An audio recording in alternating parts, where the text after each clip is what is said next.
Hello, everybody, and welcome to Cemetery Saturday with Seaside Shadows.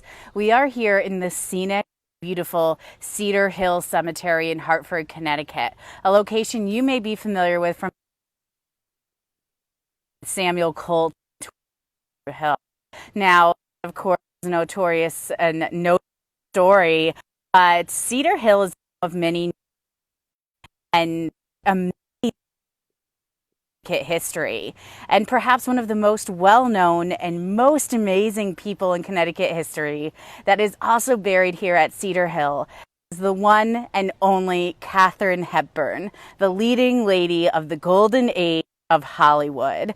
You know her, you love her, she's fierce, she's independent, she's funny, and she's charming. And if you've seen any of her movies, the 30s, the 40s, and all the way into the 60s and 70s, you likely fell in love with her, as did many who worked with her and everyone saw her. Her opinion of what the audience held of her was in the highest regard. She wanted to make sure that she had a connection with the audience, understood how they saw her, and best made sure that she was the best version for herself. However, she confesses that she lost a lot of jobs because not everybody found her so likable and easy to get along with. So perhaps her audience loved her more than some of the people that she was standing up for while she was making all those movies.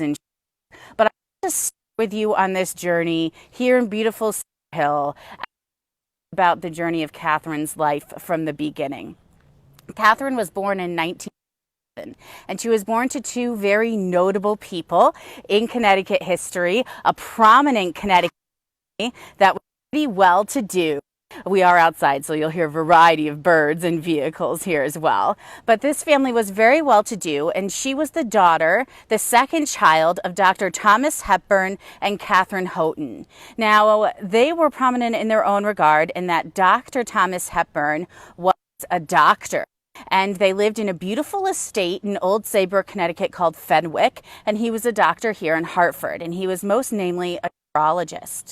Now, as a urologist, he had a, especially as we're getting into the 20th century here in Connecticut, because he had to deal with problems that some people may consider to be private. And one of the things Dr. Hepburn was most well known for was the treatment of venereal disease and diagnosing of it. But what was happening was all these housewives in Connecticut in the early 1900s were coming to Dr. Hepburn with symptoms they did not understand. He was able to find out that many of them had a terrible disease called gonorrhea.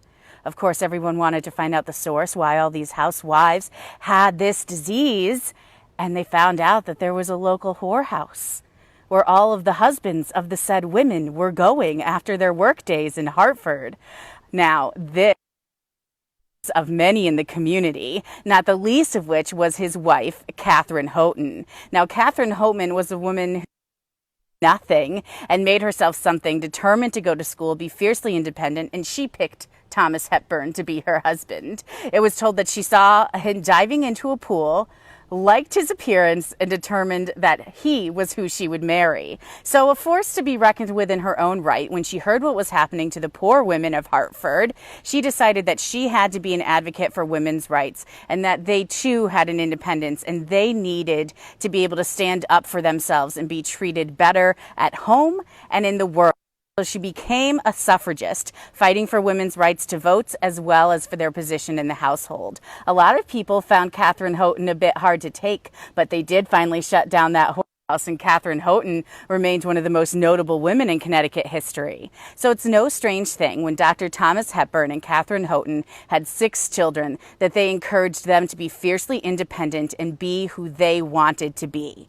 Katharine was the second child, just 2 years younger than her older brother Thomas. Both of them, yes, named after their parents. And it was said that of the 6 children, they really kind of bonded in pairs.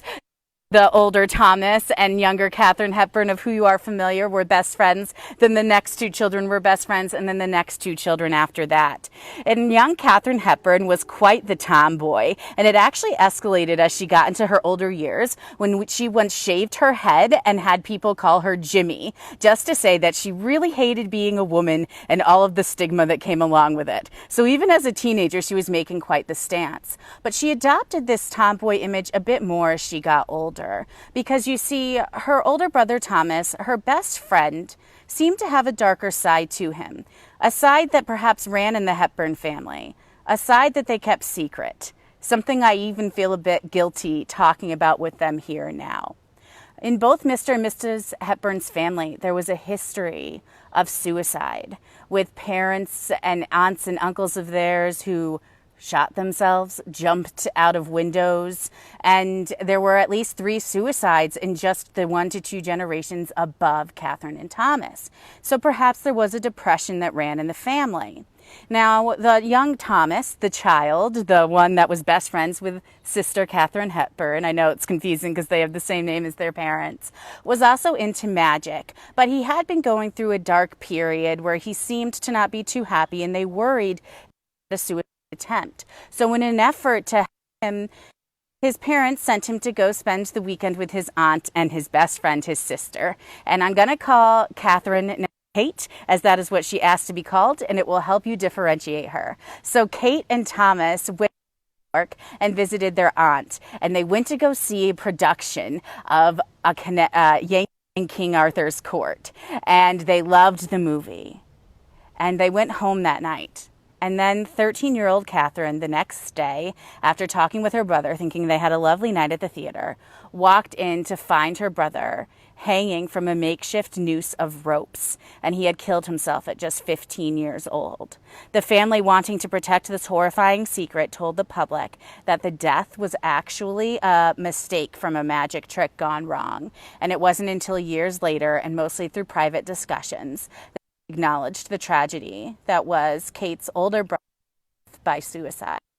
Now, this changed Kate, and it changed her in a great way. She had already made herself a bit of a tomboy, but when this happened, she lost her partner, her best friend. Her siblings had theirs, so she really started becoming more acquainted with her parents and trying to fill the role that Thomas left his parents, that of the oldest son. So living as a boy helped do that, and she even adopted her brother's birthday, November 8th, when she was actually born on May 12th, and told people that she was 2 years older. She didn't reveal her true age and her true birthday, and she wrote an autobiography in 1991 entitled Me, and Thomas died in 1921. I was just confirming, looking at his stone, he is buried right next to his sister's side. So that shows you how important it was to Kate to live in her brother's memory, have that live on in her. Now, she had a bit trouble going to school after that. She was always getting in trouble at school, things of that nature, and she really was getting kicked out for smoking a lot in school, and so her parents finished homeschooling her for a time. Just the trauma of what she had endured had been too much. But her mother, the notable suffragist who had insisted on going to college when women did not go to college, had went to Bryn Mawr University in Pennsylvania. And Kate was told that in some, she should do the same. She was hesitant as her schooling had not been going as well as she hoped, but she did go to Bryn Mawr to please her mother. Sorry, the wind is a little bit today with my hair. And she went to Bryn Mawr and graduated in 1928, having studied theater, but also philosophy. And that is where she first started acting and doing live theater productions. Her father was none too pleased with this adventure. He thought that acting was one step above being a woman of the streets. And how could she be walking around dirty and wearing whatever costume she was in and trying to appeal to the masses? But Kate knew she had found what she was good at, and she was determined to make it work. So she took her career after college graduation to a playhouse right here in Connecticut called the Ivoryton Playhouse. And she started doing a series of plays. And she was pretty darn good, and people from New York started picking her up. There were small criticisms, things like that they would work on with her, as she had such a strong stage presence. Sometimes the men of the time wanted to tone it down. But eventually, she made her way out to Hollywood determined. And it was recorded that no one wanted fame more than Katharine Hepburn, and that the desperation was visible on her. Now, she was beautiful, but perhaps a little bit different than Greta Garbo and other people that they were comparing her to. She had her own about her. When she started getting picked up doing different movies, she got paired an awful lot with Cary Grant. And she did like that, even though she thought that she could get paired with even bigger and better people.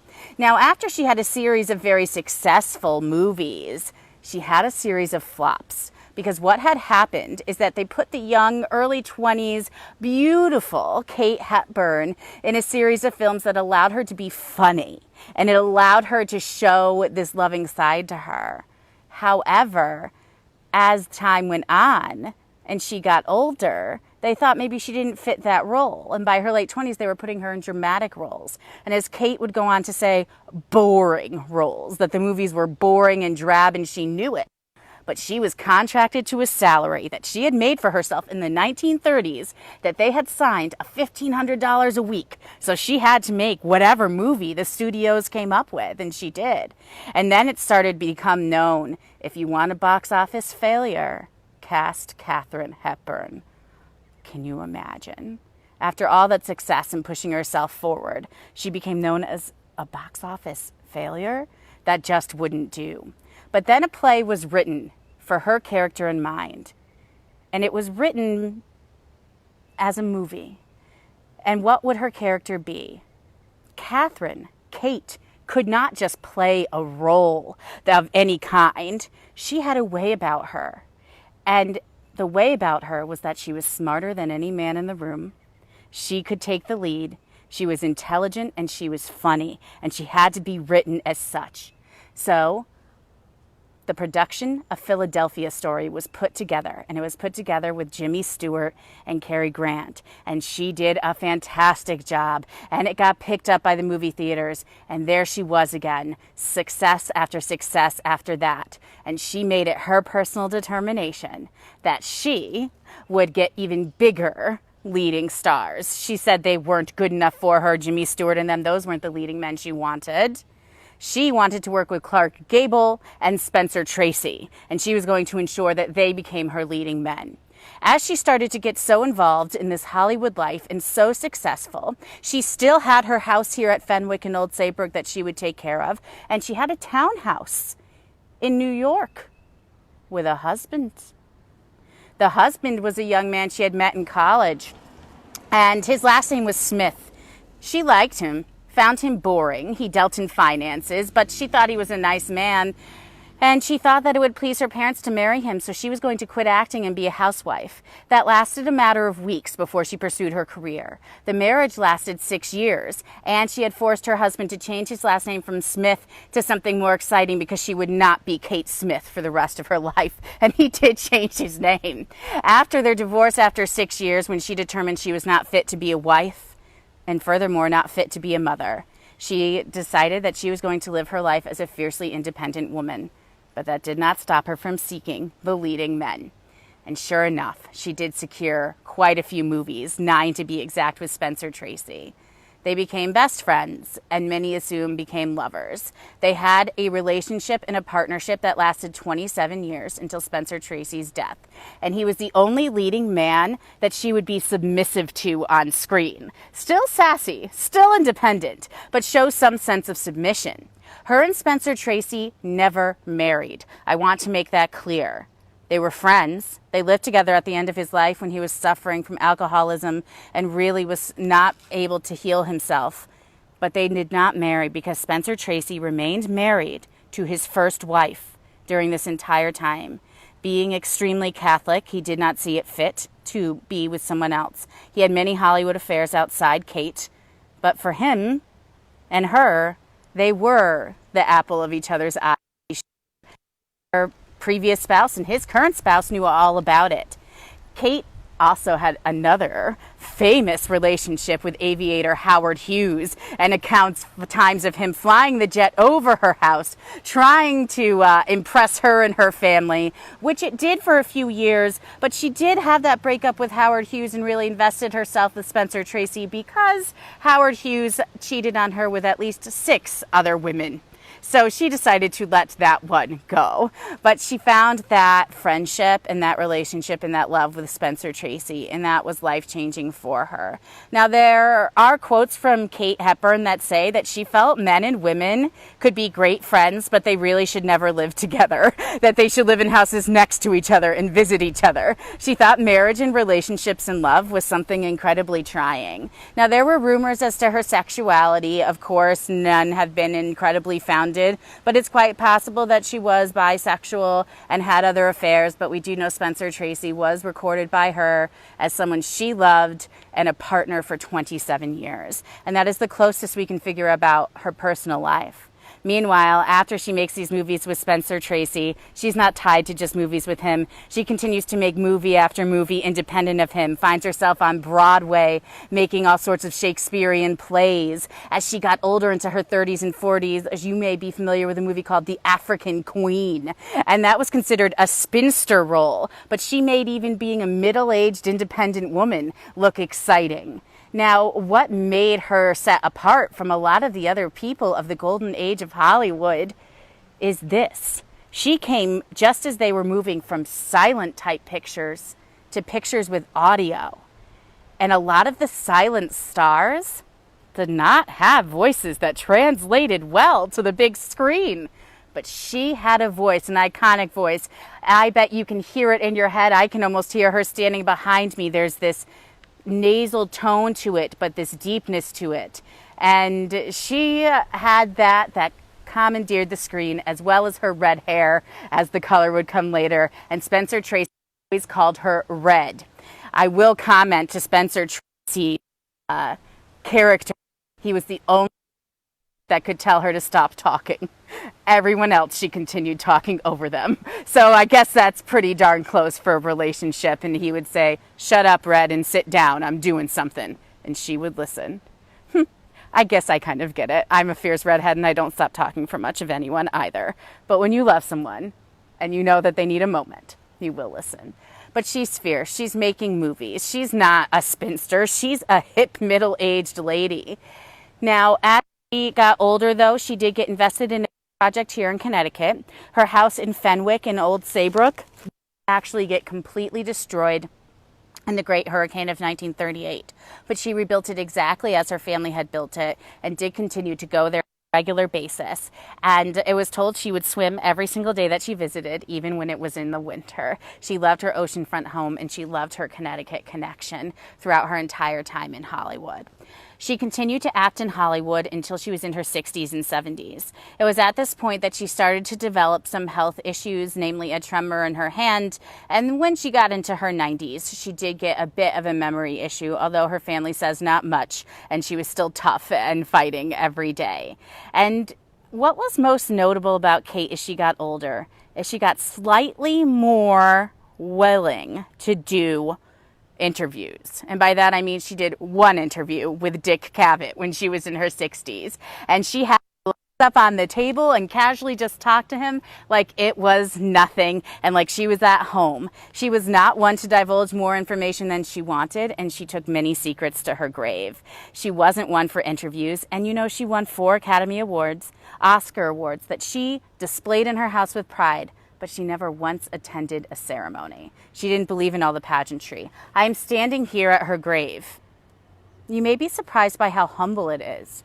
You may be even more surprised by the fact that she had no funeral memorial service. She didn't want all the fanfare. She didn't want all of this going on about her. She knew who she was, and she wanted her independence and her peace and her privacy. And she respected that about the people that she worked with as well. But she also wanted you to get to know her. You, the audience, like I said in the beginning. She realized that by having her on the screen that she was your friend, and she wanted you to see her as your friend. It was a family story that was told that before a performance, live especially, she would throw up with the nerves of being able to impress everyone. No matter how many years she'd been doing this, she would do this. She'd throw up of the nerves. She'd go perform and she'd come back and say, "How did I do? Do you think they liked it?" The confidence and the independence of her you would never expect. But she cared about you as the audience. She wanted you to love her. She wanted you to be her best friend. Now, when she did retire from Hollywood, she spent the rest of her days in Connecticut, and she wrote a book, an autobiography entitled Me. If that's not perfectly Kate Hepburn, I don't know what is. Now, the autobiography, of course, will tell you what she wants you to know. And we here at Seaside Shadows believe that Kate Hepburn's story is so immense and so amazing and so inspirational that we are giving away a copy of Kate's autobiography, Me. What you have to do to win a copy of this autobiography is leave a video, share this video to people that you think will enjoy hearing about this lovely leading lady of Hollywood. I also want to take a moment and acknowledge that she took on a role in one of the first movies that dealt with racial divide and marriage between black and white people in Who's Coming to Dinner with Sidney Poitier. And I think that she deserves kudos for taking on roles of independent women, and for that, before the time was hers, she cared what you thought, but she also knew what was right. And that was the story of the Hepburns. They knew what was right, and they fought for what was right, no matter what. And they knew eventually you would take them or leave them for it. Now, Kate laughs at people that maybe found her hard to take. She's humble about her talents, saying that she thought that they were minimal. She just did her thing, and she had that factor. And the biggest thing she says of her success? Luck. That it was luck and timing. Right place, right time. That's the one thing I'll defy Kate on. Maybe a bit. But she never sat down. She never stopped going. She never stopped making it her mission to succeed. And she was determined to be an actress. She was determined to be a life-changing person. And she was determined to be fiercely independent. And you don't do that by just good timing. She didn't give herself the credit, I think. Now, as for the darkness of the Hepburn family, we touched on that a bit. We'll let them keep that with them. That was their way to show what they wanted and keep what else they didn't want to show close to chest. But they had a lot to show. From the doctor who exposed what was going on in the community to families, to the mom who was a suffragist and one of the first women in her family to ever get an education and bring herself out of poverty, to the 6 children who made the most of themselves, especially Kate, going forward from college into Hollywood, making what she would of her relationships. And no, a lot of you are wondering if she have kids. I mentioned before she did not. She claimed she was too selfish to be a mother. I think she was just too busy. But her legacy will live on, kids or not. She helped raise her nieces and nephews and even acted with them as well. Katharine Hepburn starred with her in Who's Coming to Dinner, named after her mother, but is her niece. So I think that her legacy will live on through them and through everyone who's seen her on the screen. I hope you take some time this weekend to watch a Kate Hepburn film. Pick one of your favorites, be inspired, laugh with her, enjoy her dynamics with the people that she grew to love and what she changed on the screen for how women are viewed.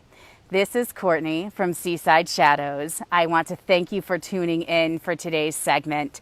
You can leave a tip if you are able. The information is here. I encourage you to participate in the contest to get a copy of Katharine Hepburn's autobiography, Me. Remember to watch a video of her, like and share, and we'll see you tomorrow for Spooky Story Sunday, and we'll leave you with just one more walk around the Hepburn estate here. And I want to tell you what Kate said of Cedar Hill right as you're getting some looks at the stones.